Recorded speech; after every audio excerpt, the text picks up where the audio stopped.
What's up, everybody out there in YouTube land? Wrath2501 here. Okay, with another continuing on with the episode. If the Emperor had a podcast, episode 0, the White Scars, alright?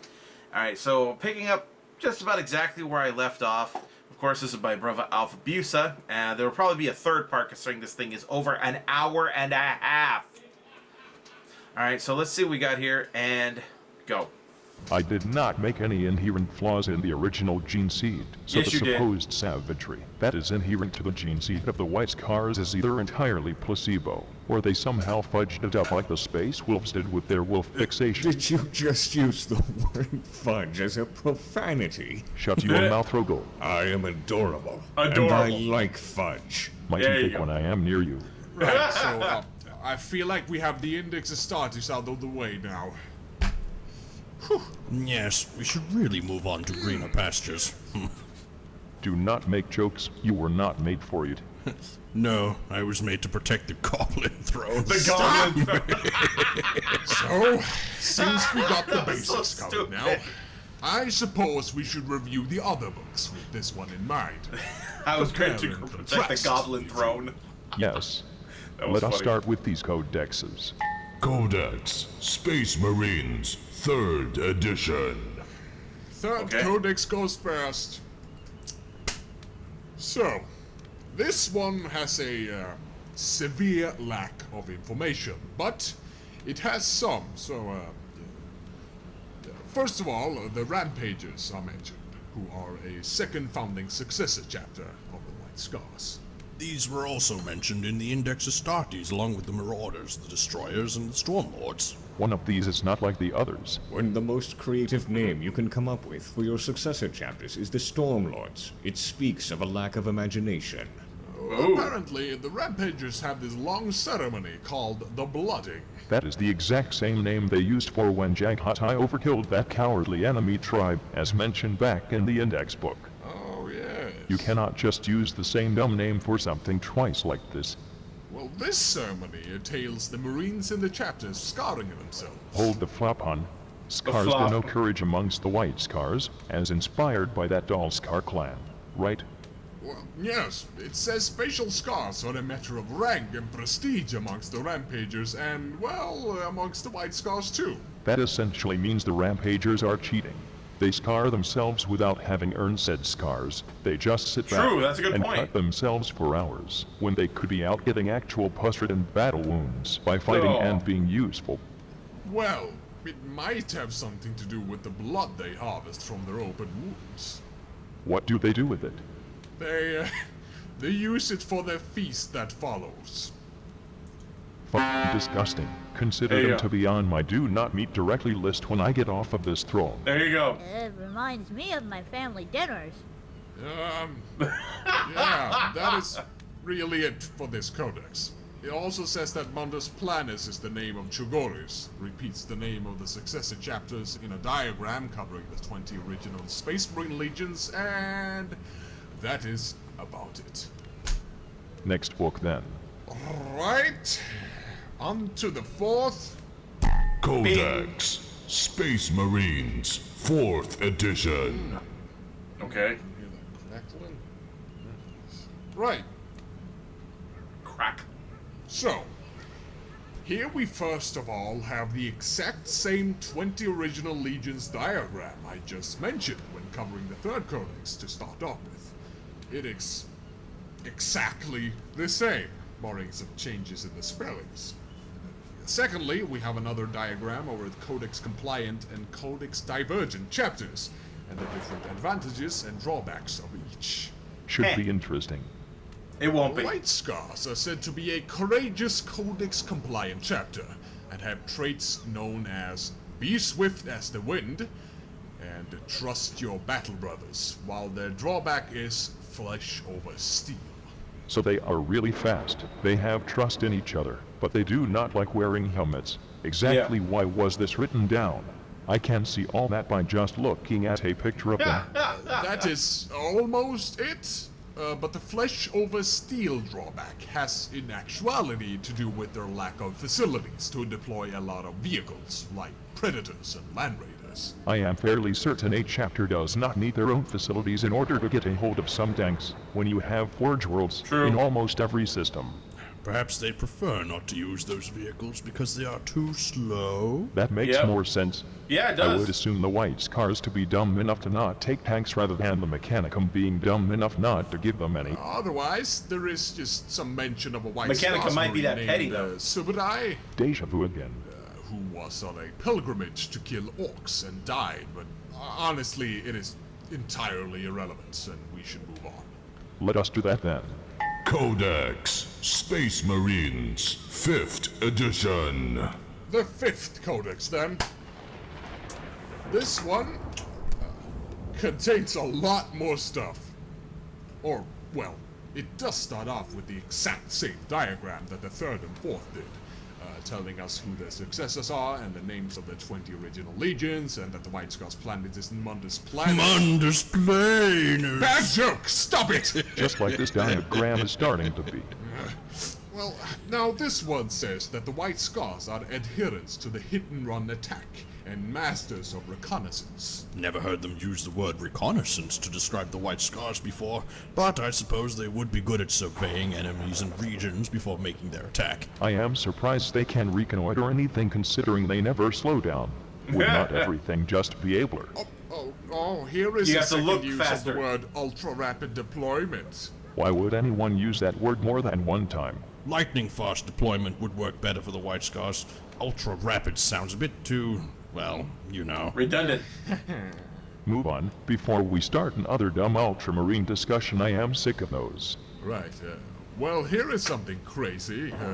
It says that since Space Marine tanks are too slow for the White Scars, their artificers have become adept at modifying the modded units of Predator, Vindicators, and even Land Raiders to ensure that White Scars bikers and recon elements always have proper fire support.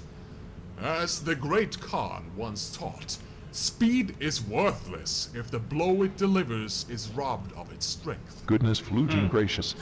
This contradicts everything we have heard about the White Scars vehicle pool thus far. First of all, I was under the impression they did not have a whole lot of tanks in the first place. Well, sir, they still do have tanks, but fewer than other chapters. Perhaps the ones they do have, they make really fluging fast. Stitch your breastplates to your face. And my nipples would get cold. You cannot make tanks fast. Tanks do not eat food in the first place. Okay, now you are just really reaching. If the Mechanicum wanted them to go as fast as the White Scars are making them, they probably would have already. Yes, Well, a big part of the Mechanicus Some are tanks fairly can actually move pretty conservative decent regarding speed. tinkering with technology in such a manner. I was going to say, if these White Scars artificers managed to make a straight-up improvement to those 3 different tanks, why would they not send these schematics to the rest of the Imperium to use as well? But now I see it might just be the Mechanicum being bags of tremendously stubborn rubbish. I assume the White Scars didn't just make them lighter and faster by stripping significant parts of their hull off of them. The improved schematics were probably lost in some backlog. Yea, bureaucracy. Moving on, it says here that the White Scars' favorite opponent to fight are the Orc cults of speed, or the Saimhan Wild Riders. I can course. only guess why. Yeah. They love murder racing. Of course they do. Ultra rapid murder racing. I would not be surprised if they carry out rituals in which they send out their weak hand crippled on a bike to ride down a cliff to an ultra-rapid demise. Otherwise, they apparently color their helmets with scars of paint, tribal markings to emulate the tribesmen of the steppe. Oh, and it also says here that they call normal Space Marine helmets biker helmets. Everyone else calls that a avoid getting shot in the head, you dumb idiot. Avoid helmet. getting shot To in the be head. fair, dumb pretty idiot. much every single chapter, regiment, division, and ordo in the Imperium and beyond has soldiers refusing to wear helmets for reasons we have yet to figure out. Looking at you, adorable. Ari will not grant you the honor of a measured response, because while you do wear a helmet, your skin to armor ratio is 90 to 10. Well, Ooh, hey, burn. we have just about the most eventless job in the galaxy. Making the rounds in the palace is a lot easier when wearing naught but leather and proverbial body gloss. Ew. You are insane and need psycho indoctrination. and perhaps several weeks in the pain glove. Oh, here we have our first mention of the hunt for Voldorius. Oh boy. The hunt for Voldor. It does. We will get back to that when we cover the record in and of itself. Goodness, that Voldorius pronunciation sounded like you were about to puke, my master. This text-to-speech device is awful sometimes, but it fits considering the subject matter. Right. Okay. So, that leads us to the first ever independent Marine recorded in these books. That is not Jagatai Khan, honored be his name. He keeps going with that. Honorable Corsaro Khan. Oh yes.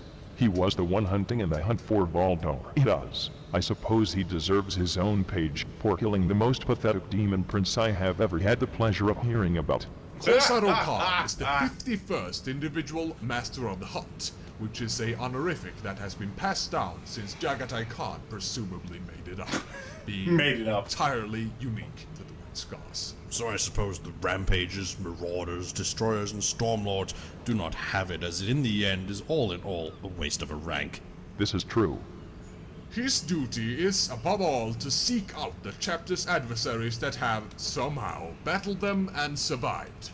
They consider those enemies to be a scar, if you will, on their honor, and they cannot be allowed the glory in this small victory. As if there is any to be had in the first place. So, every 25 years, the White Scars hold the Rites of Howling, in which the Master of the Hunt is dispatched to seek out and, of course, bring back the head of one of these adversaries. Bring back the This head. fascination with heads is disturbing.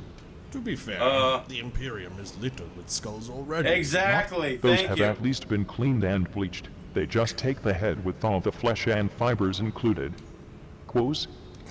Quos. So, Corsaro Close. Khan, being the honored Master of the Hunt, is sent out on one of these operations and is not allowed to return before his prey has been slaughtered. Slaughtered. He then returns with their head as proof of the kill, and the White Scars celebrate with a moonlit feast. After that, he gives the head over to the head chaplain, who... Wait. Head Excuse chaplain. me. Head chaplain? So they do still have a chaplaincy then? It is not wrapped up into the librarius? Talk about redundant. I suppose the White Scars just need a lot of encouragement from many different sides, or something. Wait, no, I just realized. You said head chaplain, right? Oh goodness, he did. God. Verbatim. A head chaplain. A chaplain dedicated to the collection of heads. At least they serve a purpose other than being a so-called spiritual advisor. Why do you lean in on the halo so much? Because I need to emphasize how terrible the decision is. Well, very well.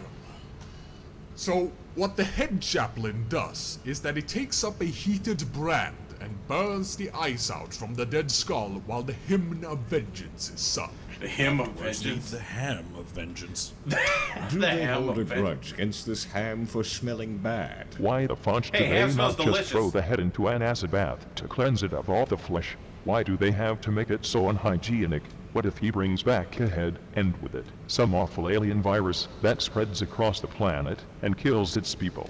Meh. They still live on a feudal world. Besides famine, childbirth and moving, disease is the greatest threat. The head chaplaincy needs to think this through. Well, after that is done, the head chaplain masks the head in silver and mounts it on a lance along the path leading up to their fortress monastery, alongside thousands of other heads whose owners have met the same fate. Would be a nice place to take your partner. Oh, right. Now we will go over the 6th codex, which contains more information than the last ones. For Okay. better or For worse. not better. For not better. Codex Space Marines 6th Edition. Is the diagram still there? Yes, it is still the same.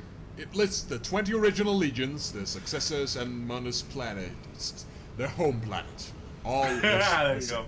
Just Good. I would have They're all almost planet. been disappointed if it was not. So, here it mostly tells us of things we already know. They are hunters without peer, their the savage visage is feared throughout the galaxy, and so on and so forth. they use ultra-rapid deployment to ensure that the foe's first sight of them is the last! Got the rule of 3, gentlemen. Got the rule of 3. Now we will remember it forever. Yes! I am so happy this has happened. Woo-wee. So, anyway, here we have a mention of Mundus Mundus Planet and Chigoris being one and the same, which is the first clarification of this we have had in any of these codexes. It then goes on to describe the White Scars as fierce, honor-scarred warriors. I thought the scars denoted courage, not honor. Is there that big of a difference? Big enough to bother me. I believe they encourage Everything bothers honor you. and honor courage. They can do both of those things without cutting themselves in the face with a knife. It then explains that the White Scars have a controlled savagery, with emphasis on control. They have a thirst for war in their blood, but it is always tempered by a sense of honor and justice. Savage, but controlled by a moral compass. Like space wolves, but with discipline and a fixation with fast instead of wolves. Fast and Then simple. goes on to claim that Jagatai Khan, honored be his name, And there we perfected go. his favored method of lightning-fast hit-and-run tactics on Chogoris with his nomadic cavalry warriors, which is both parts strange and impressive considering they only had horses. Perhaps the horses of Chigoris have 16 legs or something. 16 Perhaps legs. the horses of Chigoris ate the speedweed. It then, of course, mentions that the Khan was present during the siege of the Imperial Palace, but also that they were at the forefront of the Great Scouring after the Horus Heresy, chasing the traitor legions into the Eye of Terror, where they preside to this day. I wonder if the White Scars persist in their hit-and-run tactics even with their space vessels. I wonder if their artificers have made their spaceships go faster. I would not be surprised. Next up, it interesting. says that during the second founding, the White Scars embraced the Codex Astartes, of course, and have ever since adhered to it, but alongside it have always maintained the long-ingrained traditions of their own culture, such as apparently calling their companies brotherhoods, referring to their company captains as Khans, and calling their chapter master the Great Khan, as was mentioned in that Codex Astartes book. Do not forget how they call their librarians storm seers, how they put chaplains on full-time head duty, how they barely Full-time use head tanks, duty. dreadnoughts, or terminators, and how they use excessive amounts of bike squadrons and land speeders instead. The only thing they are not doing is legion building, which is less a guideline in the Codex Astartes and more a galactical legislation. So, being Codex compliant basically pertains to not legion building according to this record. Whatever else the Codex why Astartes not? says is just guidelines and dumb fluff. I realize I have been scammed. I only had to accept the no legion building proposal. I never had to review his book. I am now angry. We shall apply ultra-rapid criticism against him and his book when he Ultra rapid returns. criticism. I now feel fully justified in my last wall protocol. Anyway, between the different brotherhoods of the White Scars, there exists a strong sense of rivalry. The Khans of the different brotherhoods often end up competing in tests of martial skill for the honor of leading an attack. So they have a giant competition about who gets to die first. Ha! Good. That is the best kind of rivalry. The best kind of Look, rivalry. they called regular Astartes pattern helmets biker helmets again. Does the Codex say anything about wearing a damn helmet even off a bike? Because I feel it needs a section for that specifically dedicated to the White Scars. Do you really think they would even see that? Good point. They have probably never even read it. And now for something completely different. But exactly the We same. got some information on Quan So, the White Scars Fortress Monastery, aka their headquarters for those of you who do not know what a fortress monastery is. It is a city-sized fortress with great adamantium gates, feasting halls with marbled walls, heavily hung with many a trophy taken by the White Scars. The fortress has massive void shields to prevent aerial bombardments, and is armed to repel attacks from land, air, and space. For offensive purposes, it has enough ordnance to flatten an entire hive city, as well as a massive macro laser known as Khan's Fury. Gods of Fury. Their librarius is a lightning-racked spire, where Stormseers study lore and chronicle deeds and events, as well as proceeding over the chapter's astropaths, so they can communicate with the Imperium at large, as well as the White Scars who are out on the hunt. They forgot to mention the big old fortress forest. I wonder how much of it is fortress and how much of it is forest. Moving on. Each brotherhood, of course, has loads of bikes and land speeders, but the Bikes. infantry squads are apparently almost always born to battle by fast vehicles, or gunships. Gunships have not been mentioned in their roster before, but it does make a lot of sense. Aircraft does go fast. Oh, interesting. It says here that a few White Scars dreadnoughts actually do exist. Good or bad, depending on the situation. Why Only they in the exist. direst of circumstances do they enter service as, to the White Scars, spending an eternity sealed within a dreadnought, to, and I quote, never again feeling the rush of air whilst hurtling towards the foe with a blade in hand. Also known as to never go fast again. Is Exactly. a truly horrifying notion. That's their version of Does hell. this mean each significantly wounded Marine that does not want to get put in a box gets taken behind a shed? Maybe they have a retirement monastery in their fortress forest where they get pumped with artificial speed. I believe they call it the Emperor's Pace. Boo! You suck! The joke Get is that off you the replace stage! peace with pace, and that giving someone the Emperor's peace is the act of euthanizing dying Marines, while pace is a synonym for speed. Thanks for explaining my joke to the people in the back. Right. So they do have dreadnoughts, but they never use them, as you cannot hit and run with the dreadnought. You can only hit. You can only hit. Like, As Hit it and said, my waddle. lord, only in the direst of circumstances does it happen. Why do they not just make land speeder dreadnoughts, or give them treads? still no artificers or facilities on the planet, sir. Replacing their legs with treads should not be that hard. Treads are not fast enough. That would Wait, be that was odd. dreadful. I will on you for that. He already said that. Moving on, here it says Dreadful. that while the White Scars are savage, they are actually highly intelligent tacticians and masters of fieldcraft. Each brother draws in Fieldcraft. their savagery, but not to the point of being a berserker like an orc or a cornet or a space wolf, but instead as a quote-unquote finely crafted hunting spear delivered with focused precision of a master predator. Being a finely crafted hunting spear does not translate to being a highly intelligent tactician, nor a master of fieldcraft. It means you are a spear. That is well made. Spears are not even that savage. Cutting off a head with a spear would not be worth the effort. What they do, however, is plan out their strategy in depth and formulate plans and contingencies before their strike, as to deal as much damage as possible. So, they ask Logical. themselves, how fast can we potentially go, while still seeing our targets decapitated? Yes, Yeah. that is pretty much it. And now we come to this massive White Scars timeline, recording a lot of what I assume to be major events that have happened since, well, not that long ago, really. It begins in 742 Millennium 41, when the Damocles Crusade happened. The White Scars were assigned to the crusade in Damocles Gulf as to lead a ground assault against the Tau invaders on the world of Daleth. So did they win? It does not say. What a useless timeline. But Yeah, I I know. suppose it is good There should to be a know how they win-loss have been ratio. deployed in the past. What is next? Yes, in 755 Millennium 41, they were assigned to the Sabbat's World Crusade, in which the White Scars, along with the Iron Snakes chapter, joined other indistinct Imperial armies to fight a long campaign against the forces of Chaos. Oh, good. Damn it. Okay. Okay, we need to come up with a good word for that Yeah. in order to bypass these revolting censors. Coas. I replaced the A with the O. Coas is good. Go So, Rogel! They have or fought the adorable. forces of Go Tal and adorable. Coas.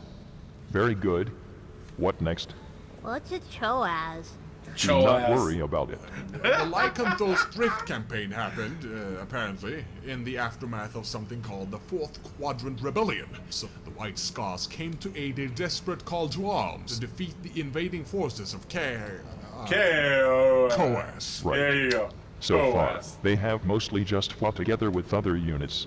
It is good to know they can coordinate with other Imperial forces, but Well, I they am seem like not more yet of a convinced support of them group than being anything capable else. of working on their lonesome. Well, in 813 Millennium 41, the White Scars' third company, I assume they mean Brotherhood, were ambushed on the world of Canovar by legions of Necrons led by Hemisor Sandrek and Vargard Oberon, who I Damn, you assume pronounced that are shit good. overlords. Over 50 battle brothers were slain and Corsaro Khan was taken captive. Did you say 17 Khans? No, I said Corsaro Khan. I assumed they kept getting in unfortunate bike accidents. How did you even get that wrong? Well, that just made me all the more doubtful of them working as their own force without being babysat by guardsmen or something. However, Corsaro Khan managed to break out of the Necron prison. The idea Nice. of a Necron prison existing is funny to me. Do we have a reason why they took him hostage in the first place? No. As father would say, Yeah. what an assortment of male genitalia. What a surprise.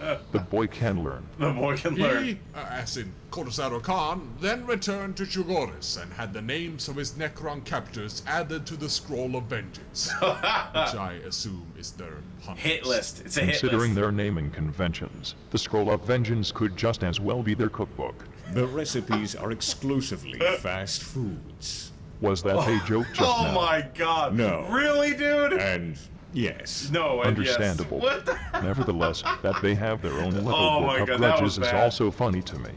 In 858 Millennium 41, the Diata man. Purge happened, in which Chapter Master Kublai Khan, or Great Khan Kublai, led the combined forces of the White Scars and the Marauders chapter against a host of COAS Marines. Okay, COAS. Kublai. Why is every single Kublai name Khan. popping up in these books reminding me of something horribly uncanny that Yeah. I cannot entirely remember? In 861 Wait, Millennium wait, it 41, seemed the oddly hunt for familiar to Voldorius me. begins. At the Centennial Feast in celebration of Kublai Khan's ascension to Great Khanary, Corsaro Khan is ordered to hunt down the demon prince Kernax Voldorius and return with the monster's head, or not at all. This we will return to. That they did not assume Voldorius had tripped down a staircase and died by the time of this feast is beyond me, considering how laughable his mere existence is. Dude, Next, man, that was 865 cold. Millennium 41, the Purging Damn. of Modana happened, in which Corsaro first found Voldorius, Modana being his former stronghold. However, he only got within arm's length of him before he apparently ran away or something. The most pathetic excuse for a demon prince. You will learn just why soon enough, listeners. Do not Yes. worry. In Daemon. 869 Millennium 41, the White Scars fought a host of Eldar Windriders from craft world Imaloc, and all but annihilated them with their bike and land speeder squadrons. Excellent. At last they proved themselves. Against Eldar, specifically, which is impressive in its own way. The Eldar must be extra hard to hit when going fast, considering your standard Eldar is small and spindly. Not that big of a hitbox. Now, in 871 Millennium 41, the liberation of Quintus happened, which we will get back to when we actually cover the hunt for Voldorius, which I would like to do already. How about you give yourself a break and skip on ahead to when something of actual interest happens in this timeline? Oh, thank you, my master. Oh, I my was about to die. Right. Dude. So, one thing here in 890 Millennium 41 is that a Necron tomb ship entered the orbit of Chogoris and started firing upon the planet. The battle What, for barge shits and Zagatine's giggles? Pride pierced the ship's shields as Quan So fired its macro lasers, destroying the tomb ship entirely. That was the least interesting thing you could have brought up. Sorry, my master, but I was about to say, the interesting thing about this event is that the tomb ship itself started firing on a specific area that was entirely unpopulated. Oh, that does not bode well. Yeah. Does this imply that Chogoris could possibly be a tomb world? That is the opposite of good. Yeah. Considering how screwed over they were by Necrons last time, a warning might be in order. Yes. Next interesting event would be in 943 Millennium 41, in which I don't know if that's the true. Dark Let me know in the Eldar comments. once more invaded Chogoris, history practically repeating itself. Yeah. They preyed on the civilians of the planet, taking them and bringing them off-world. In response, Great Khan Kublai immediately runs after the attackers, but mysteriously vanishes soon after, presumed dead. Soon after, one named Jubal Khan is made Great Jubal? Khan. Jubal. Do you know, that one actually sounds unique. What we learn here, however, is that you should never ever chase after the Dark Eldar into their horrible little dungeon realm. True. Now, in 945 Millennium 41, Corsaro Khan returns to Chogoris once again with not only the head of the leader of the Cabal of the Bloody Talon, but those of 1,000 Dark Eldar warriors. Damn! Suffice to say, Kublai is avenged. No Considering shit. Corsaro seems to be the only Marine worth more than 4 mentions in any book we have covered, why is he not Chatter Master? Good Because question. he's master of the hunt. So he cannot get a promotion because of it. Maybe he doesn't There is want one. mention of Corsaro Khan being very reckless and brash to the point of insubordination. That might be a good reason to not do it. Eh. The last event to happen in the timeline is the Third War for Armageddon, which is a great war against the forces of Orc warlord Garskul Thraka. During this fight, the White Scars' operations in the Deadlands region of Armageddon is so successful that they outflank and destroy the Orc Speed Freaks brigade without taking Wow. a single casualty. Damn, Sam, Big that is points good. to them for that. Yeah. Not taking a single casualty when performing an A-war that is essentially a giant chicken race is impressive. Yeah. Did you just acknowledge someone's accomplishments? Yes. And no. Other Yes than and that, no. we had better move on now. Codex, Space Marine. Okay, I'm gonna end that one right here. We're gonna start with the Codex Space Marine 7th edition, and probably finish this off in the next video. So I hope you guys enjoyed that. Don't forget to like this video and subscribe. Share this video on social media, and of course, click on the link to the original down in the description. Get down to Brother Alpha Abuse's channel and subscribe to him, because he does amazing shit, and I'm really looking forward to the next episode if the Emperor had a text-to-speech device. I will see you guys next time. Tune in every day for new content. Bye-bye.